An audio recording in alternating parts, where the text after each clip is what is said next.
आले तुफान किती जिद्द ना सोडली, झेप घेतली आकाशी, स्वप्ने झाली पुरी, लढलो अन जितलो भी काटच्या वाटवरी, दुश्मन भी आज मला वाकून सलाम करी। हम वो है जिन्हें पैदा होते ही उम्मीदों से लाद दिया जाता है, फिर थोड़े बड़े होते ही किताबों का बोझ डाल दिया जाता है, बड़े लाड से रखा जाता है, बड़ा प्यार किया जाता है, कभी कभी गलतियों पर डांट भी दिया जाता है, तो कभी कभी शरारतों पर हमें मार भी दिया जाता है, और फिर हमारे रोने पे हमें पुचकार दिया जाता है और बड़े प्यार से समझा दिया जाता है कि तुम लड़के हो, ऐसे रोया थोड़ी जाता है। तुम्हारे आंसुओं को तुम्हारी आंखों में कैद कर दिया जाता है, तुम्हारी भावनाओं को तुम्हारे दिमाग में बांध दिया जाता है, तुम्हारी काबिलियत तुम्हारे मार्क्स पे जज की जाती है, तो तुम्हारी औकात तुम्हारे कपड़ों से ही बता दी जाती है, तुम्हारी ताकत तुम्हारी बाजुओं से नाप ली जाती है, तो तुम्हारी खूबसूरती तुम्हारे शक्ल से ही समझ ली जाती है,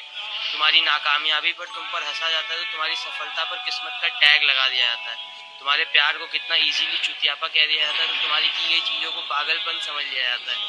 तुम्हारे दिल टूटने पर हाथ में मदिरा थमा दिया जाता है, तो तुम्हारे अधूरे प्यार को कटवा लिया का टैग दे दिया जाता है, तुम्हारे फीलिंग्स का गला घोट दिया जाता है, तुम्हारे इमोशंस को फांसी पर चढ़ा दिया जाता है, और बड़ी सरलता के साथ कह दिया जाता है कि तुम लड़के हो, ऐसे टूटा थोड़ी जाता है। Only know you love her when you let her go, and you let her go. देखो देखो कैसी बातें यहाँ की, है साथ पर है साथ ना भी।